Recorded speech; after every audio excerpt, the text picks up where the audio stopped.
Hi everyone, we are going to get started in 2 minutes. Let's start 1 after 11, just so everyone has time to get on and get logged in. So if you are already here, thanks so much for joining. As we wait, I'm gonna mess around with virtual backgrounds. I'm actually in a center, but check out the backgrounds that I have. I'm gonna make these available. I'll talk about these when everyone else joins, but watch this.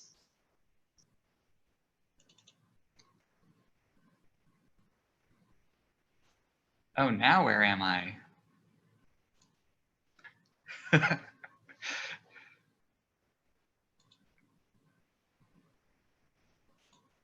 choose a different one.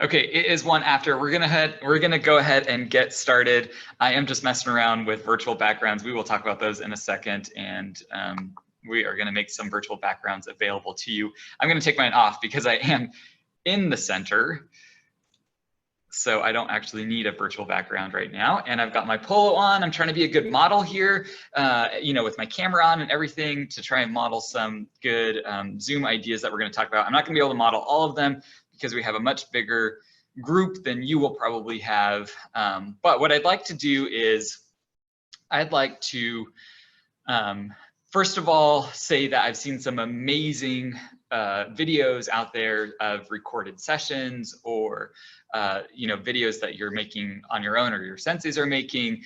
They're really cute and fun and amazing. For those that are already doing amazing things, this EDTalk may not be for you. This EDTalk is for those who are new to making videos or doing live sessions like this rather, or who are uncomfortable or need some extra tips. So if you are already rocking it and you are already comfortable, you know you're doing a good job, this video may not be the most useful video. And that's okay. You know, you can go spend your time doing something else. I will say also, this video is not only being recorded, but we're going to upload it to a YouTube channel that we're going to start using for internal stuff, or some other, you know, service that your senseis can have access to. So far, when we've been doing EDTalks, you still have to access them through your OneDrive or SharePoint accounts. And so, you know, your senseis haven't been able to access them, but we will have a link that is unlisted. So if you have the link, then you can find the video, but it's not necessarily just public out there for everyone to see. So that way, if you have senseis that are doing videos, you can send this to them so that they can learn a little bit more about Zoom or about virtual sessions and what they should be doing. I will be referring to Zoom a lot. However, I'm trying to be as broad as possible. And most of what I say is applicable across the board on all platforms. There are a couple features in Zoom that are nice that I'll refer to. But if you're using Google Hangouts or Meet or, you know, other services, that's okay too. And that's fine. I just know that some kind of work better than others, and I think we would recommend some over others. But you know, whatever works for you and your situation, I think you can figure that out. Let's go ahead and jump into the first thing I want to do is some general ideas just on when you're hosting a virtual session with kids. So this would be a live synchronous session. You've logged in together to something like this, like we're in now in Zoom. The difference is right now we're actually in a webinar, and there's a difference between a webinar and a meeting. A webinar means there's a speaker that just speaks, and sorry, there's not much interaction on your side, right? I hope you're doing a meeting where, you know, the kids have an opportunity to talk and at the very least chat in the chat box there, and, you know, hopefully you can see them and things like that. So this is a little bit different. We're not exactly modeling perfectly what you would be doing. But so for example, my first tip would be greet the kids by their names when they pop in, right? If you have less than 10 kids showing up, that's very easy to do. With our, webinars, usually there's a lot, looks like there's 96 right now. So I'm not going to be able to say hi to all 96 of you, I'm sorry. But just like we would be, happy and greet the kids in the dojo, we would want to greet them as they're coming into our virtual session as well.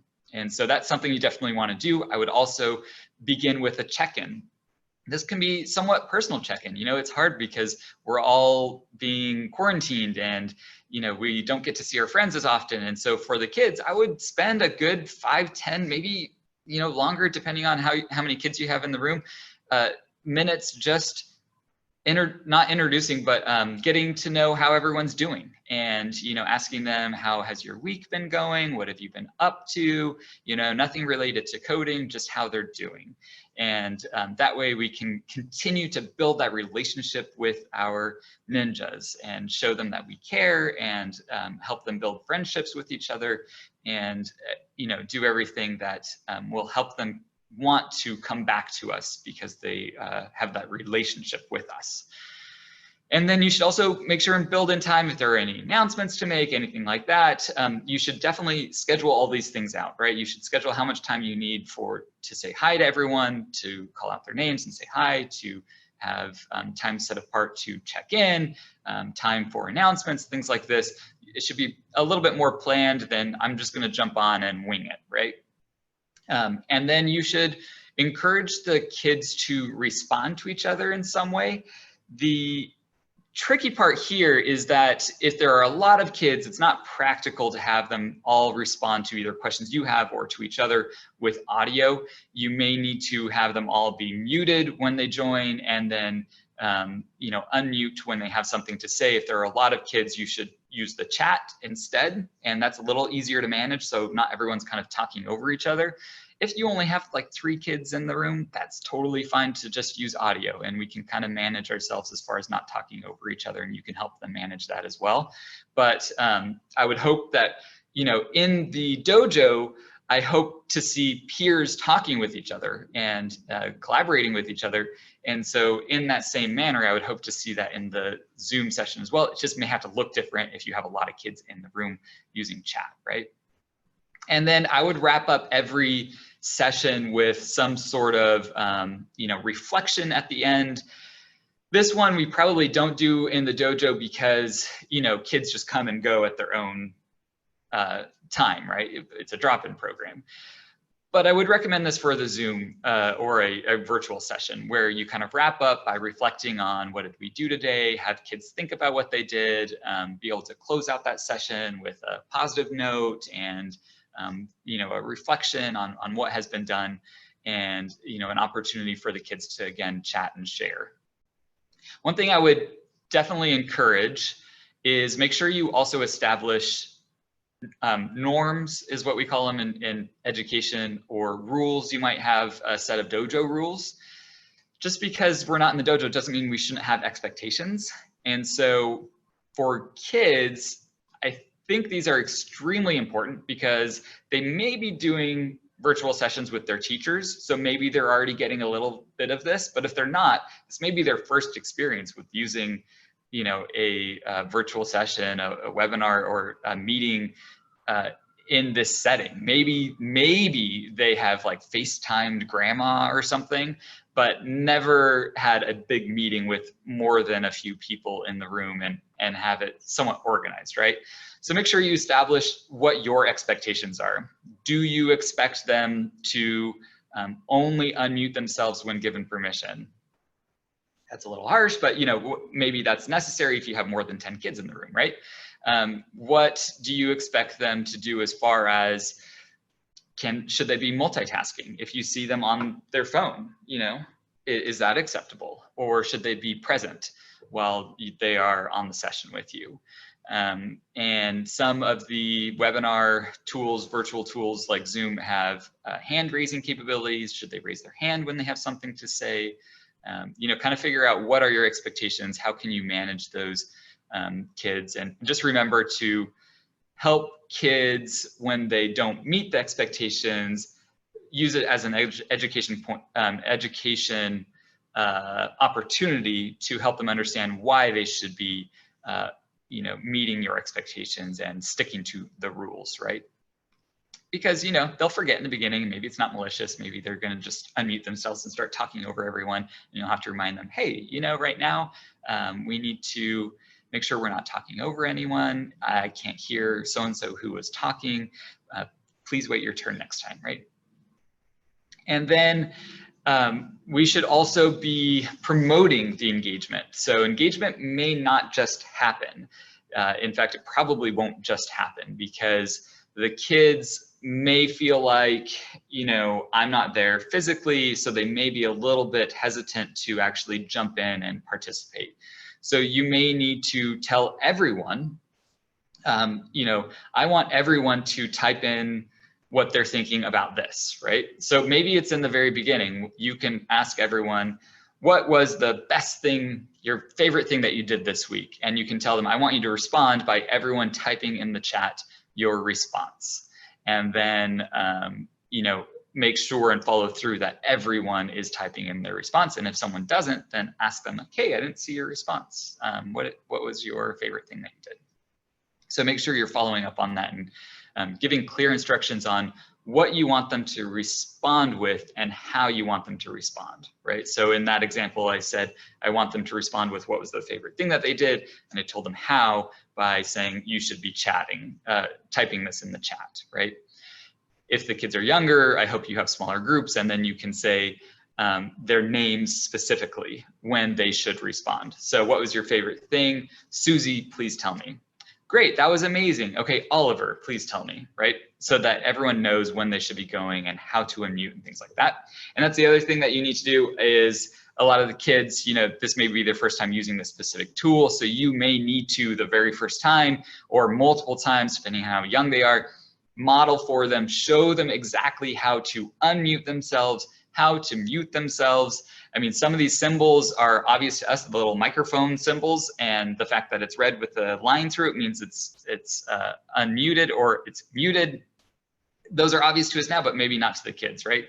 So definitely model all that, share your screen, show them how to do that. I would even practice this with the kids and just say like, okay, Oliver, mute yourself, and now unmute yourself and say something silly, right? And then mute yourself again, and then go through just every kid, just muting and unmuting, figuring out all the things that they need to do. If you are with kids that are going to be screen sharing, practice screen sharing. How do you share the screen? You know, it kind of gets complicated with Zoom when they have the screen and then like all the windows you can choose from, and how do they know which one to choose from? So practice that as well.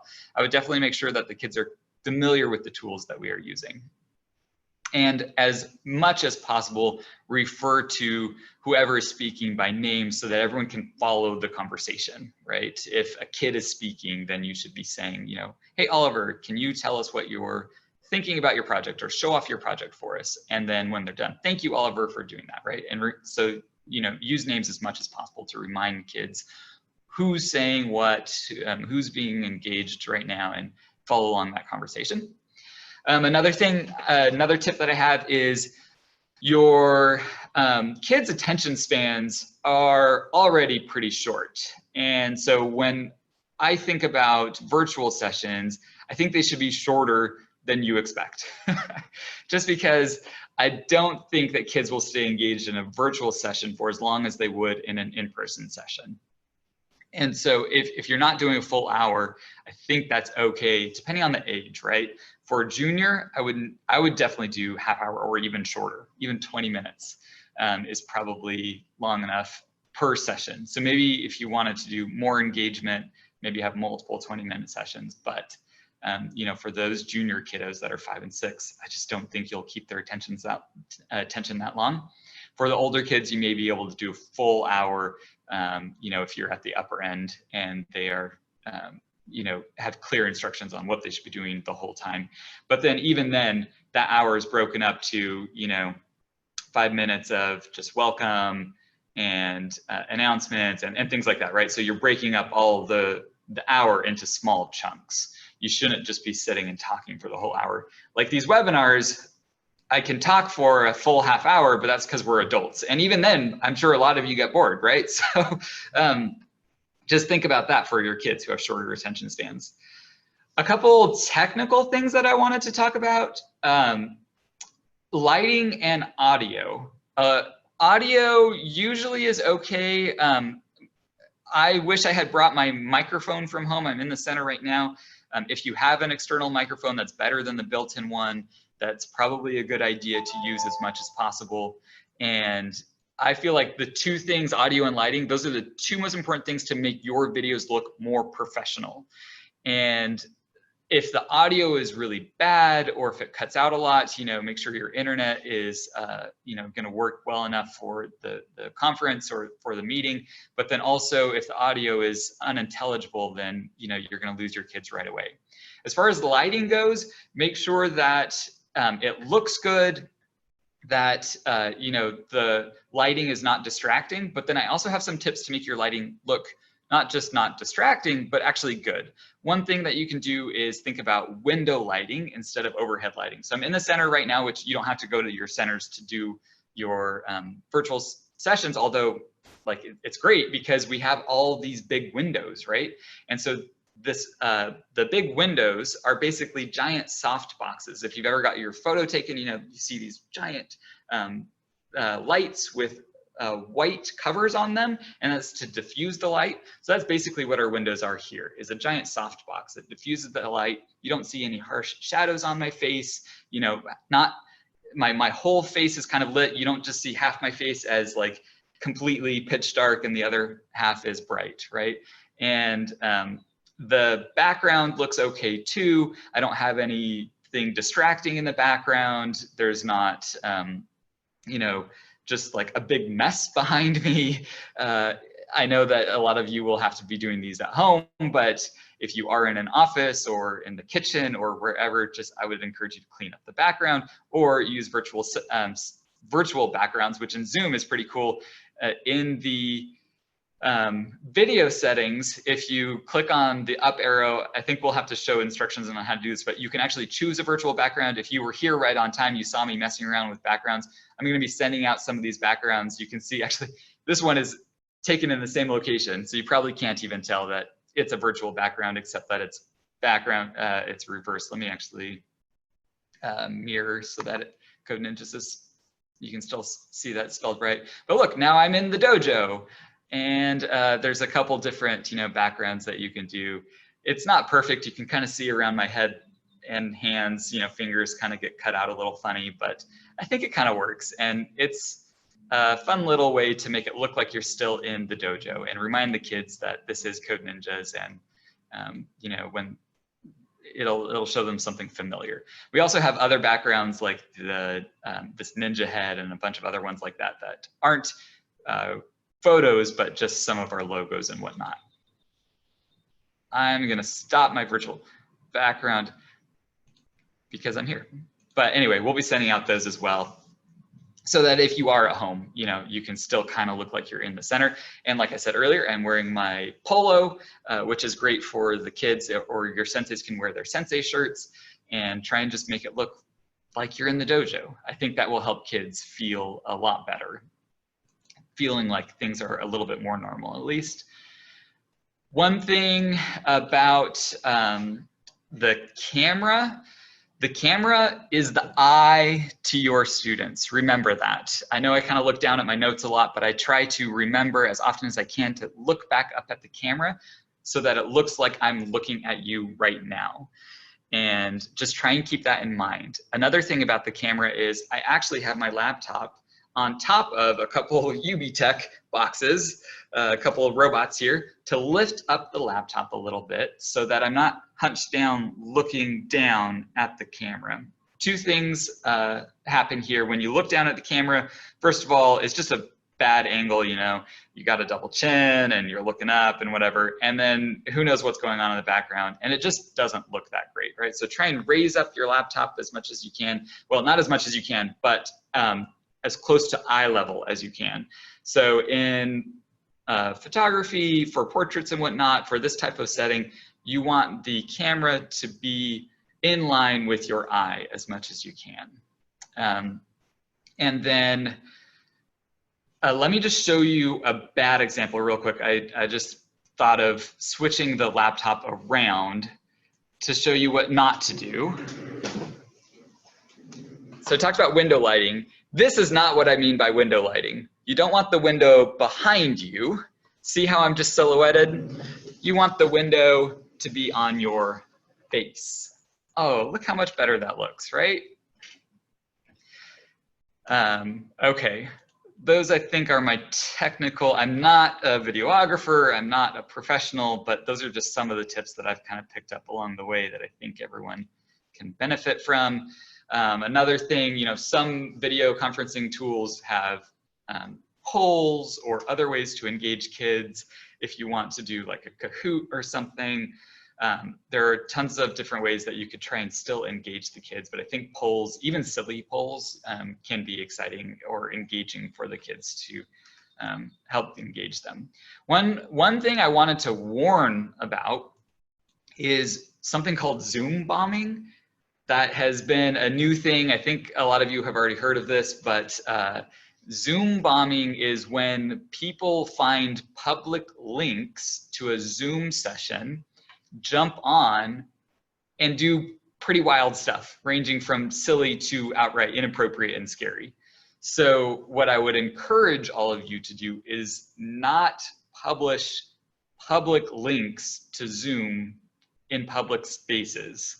So if you have a link where you don't need to log in, you should be emailing those or direct messaging them, or well, no, just those things really. The other option you have is you can add a password that then you send out via private message somehow, email or whatever. What happens is if you send out a public link that just literally anyone can join, which really you shouldn't be doing anyway, because we're all, I mean, unless you're doing some free sessions, but if you're doing the paid sessions, then you know they shouldn't be public anyway. But if it's some free thing, just be aware that that has been happening during this quarantine time for college classes, at least. Who knows if that would happen to us? You know, what are the odds that one of those nefarious people would find our links? But at the same time, you want to protect yourselves and just be aware that that's a thing. So I think I'm going to move on to running out of time here. Okay, I'm going to quickly talk about some of the types of sessions that you could be holding for your kids. So if you've been on my Ed Talks before, you've heard me talk so much about I do, we do, you do. You would think that that's like the only thing that matters in education, which it's not. It's just that it happens to be relevant to what I talk about a lot in what we're trying to do. So I hope I'm not like killing that concept, but for the senseis that may be watching this later, on this recording, what you can do is have a few different types of sessions. In the Codeathon challenges, we are making recorded I do videos where I make a project in Scratch or make code or Minecraft, and just I make the project and the kid doesn't need to follow along. It's more of a, let me show you what these concepts look like. And then there's also the tutorial videos that we're making. Those are a little bit different. Those ones the kids do follow along, but those are a little bit different. There's another type of, so the me coding, and you don't have to follow along, is an I do. You're watching what I do. You're hearing me think aloud. You're hearing my thought process. You can start to soak in some of the concepts just by watching it done by somebody else. Then the next step is the we do. And in this is a type of session that you can hold. If you want to make your own I do videos, that's fine too. You can jump on a session with kids and just say, I just want you to watch me do this. That's fine, but just know that we are providing a lot of those videos in our Codeathon challenges already. But then for the we do, I hope you do these types of videos where during your time with your kids, you jump on and you work on a project together. What this looks like is I may have Scratch open if we're in beginner or intermediate or whatever, and then I'm sharing my screen and we're working on an example project, and I may say, gee, what block do I need to use now? And type it in the chat. And then the kids can type in what they think I should use now. Or, which block should I use now? Susie, I haven't heard from you in a while. What do you think? Okay, great. Or maybe it looks like you know, I don't even know what to do yet, you know, tell me what to do, right? And we can make the project together where I kind of fill in some of the gaps and then I ask for responses from the kids for the rest of it. And we can collaborate on making a project together where they help me out. And then the you do is the kids doing the projects. So in every challenge, there are projects that kids need to make themselves. And this could be a session. It could be a session where it looks a lot like what we see in the dojo, where you just have the kids working, and maybe this session is a lot of quieter time because they're just heads down working. But being able to do a virtual session like this means that they can pop up and you know, in the chat or unmute themselves, ask a question for the sensei.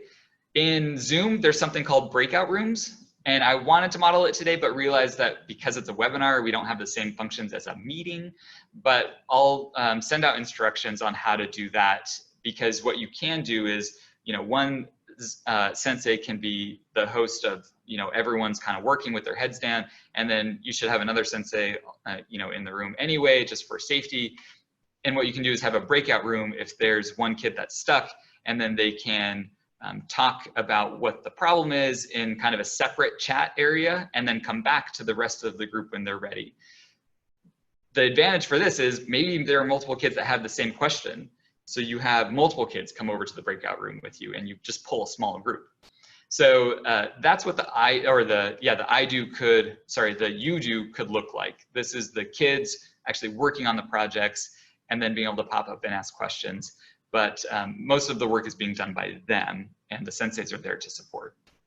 There are also other types. I mean, we could do like presentation videos where you're presenting a specific concept. I saw the cutest, most amazing video the other day of a couple of senseis. I think Shauna referred to it yesterday at Town Hall, of these senseis who made a video explaining what algorithms were using the classic, you know, make a PB&J sandwich demo that I'm sure a lot of you have heard of.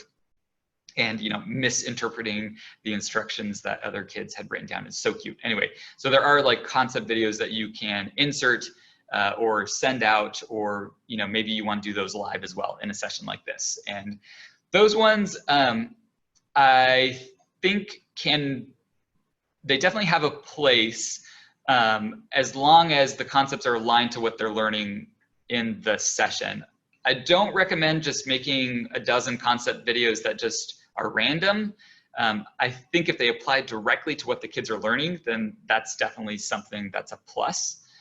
But if it's just, you know, here's this abstract, here's what machine learning is, and it's like, well, where does that fit into the Codathon challenge, right? So definitely make sure that it's relevant to what the kids are learning. Otherwise, it might not be super useful. And then, I mean, another cool thing is you could have just gameplay sessions with your kids where you're just, we're just gonna get on Roblox or Minecraft. We're just gonna play, we're gonna have fun. And I think that's cool too. That's something I've seen some of the centers out there do. And that you should still somewhat structure, as in like, hey, we're gonna spend 5 minutes introducing ourselves or saying hi, and then we're gonna jump in to do these challenges in Minecraft. And, you know, but most of it's just kind of play, but it's gonna be fun for the kids to be able to play with each other together, but then also be able to hear each other's voices. I think that's awesome, and that's really cool.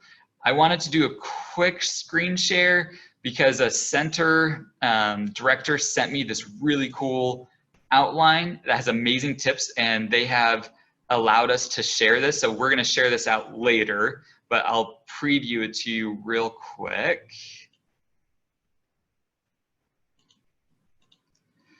I love that. So this is for their Roblox party, they're calling it, which I love. And you can see they have an outline. So like everything that we just talked about, they're already doing. So if they're on the call today, then, you know, I'm sure they even could be shouting at their screen like, oh, Grant, you forgot about this tip, right? Because they are rocking it.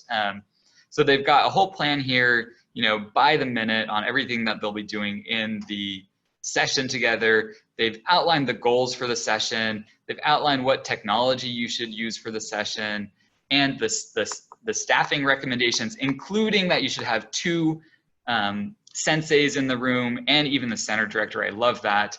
And then all of these tips that we talked about today about you know, how to engage with the kids and tips for Zoom and things like that.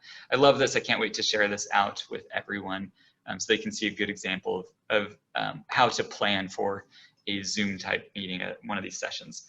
Oh my goodness, we're out of time already. I'm gonna see if there are questions and answer those really quickly. If not, I hope this was helpful for all of the beginners out there. I hope you found something useful. And I don't see any questions. Okay, good. If you do have questions later on, you know, let's try and get those answered as well. Maybe I'll do another, you know, if there's still lots of questions, maybe I can go deeper into some other things. Benefit to upgrade to Zoom Pro. I think you can have more participants, up to 100, if you go to the Pro version. You can do breakouts with the free version. And I think the time limit is longer on the Pro version. I'd have to actually go in and see. I've personally just been using the non-Pro version for a lot of what I do, but I know right now we are on a Pro version. Code Ninjas HQ uses Pro. Looks like someone did recommend Pro. It's only 15 bucks a month. I mean, that's not that expensive for the benefits that it brings. Okay, if there are no other questions, then thank you everyone. I'm glad we had a good Ed Talk today. Hope this was all helpful for you. Stay safe, have fun, and keep on going. Thank you. Bye.